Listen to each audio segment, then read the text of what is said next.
Today I'll be going over the starting Project Zomboid spawns, rank them in order from worst to best. These are of course all just my own opinions. Starting out with number 4, the worst. This one's gonna be pretty controversial, but Muldraugh. I know, a lot of people love Muldraugh, but I don't really get it. A lot of people say that they love it because it's where they first spawned, since it's the first on the list, but if you really take off those rose tinted glasses, see that Muldraugh just isn't that good of a spawn location.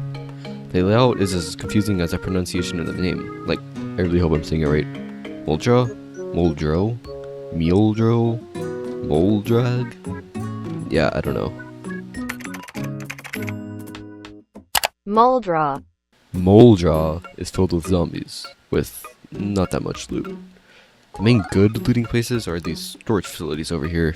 I mean, I may be kind of biased since I don't like looting storage facilities. I guess you can find some good tools and weapons here. Like, it's not exactly bad per se, it's just pretty weak compared to the other spots. And the meta loot isn't worth having to fight through all the zombies. At number 3, I have West Point. I have pretty mixed feelings on West Point. But first, let me get something out of the way. West Point isn't that bad in terms of zombie population. Like seriously, people always say West Point is infested with zombies, but it's actually not that bad. Like, if we take a look at the numbers, we can see that West Point has a zombie population of 5,000. This may seem like a lot, but if you compare it to Rosewood and Muldraugh, Muldraugh has a population of 4,000, Rosewood has a population of around 4,500, if we exclude the prison.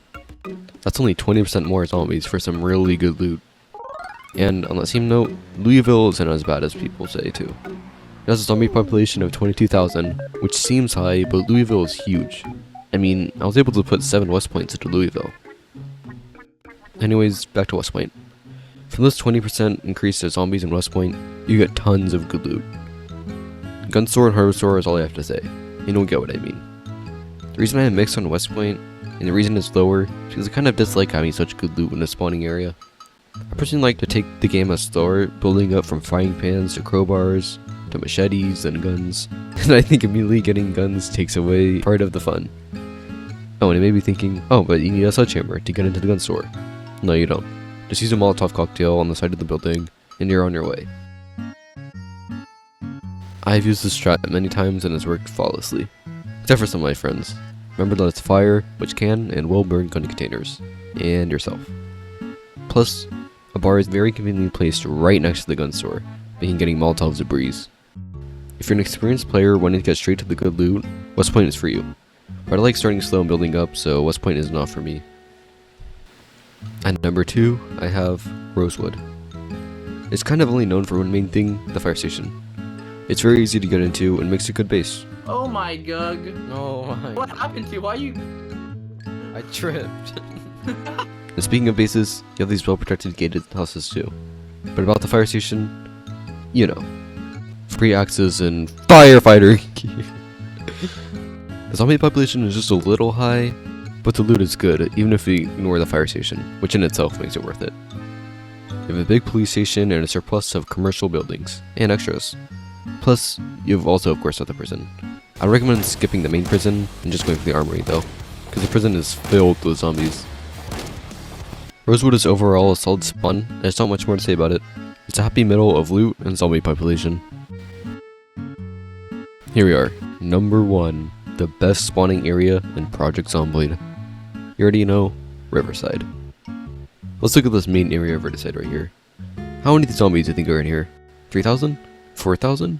5,000? Nope, 1,500. That's it.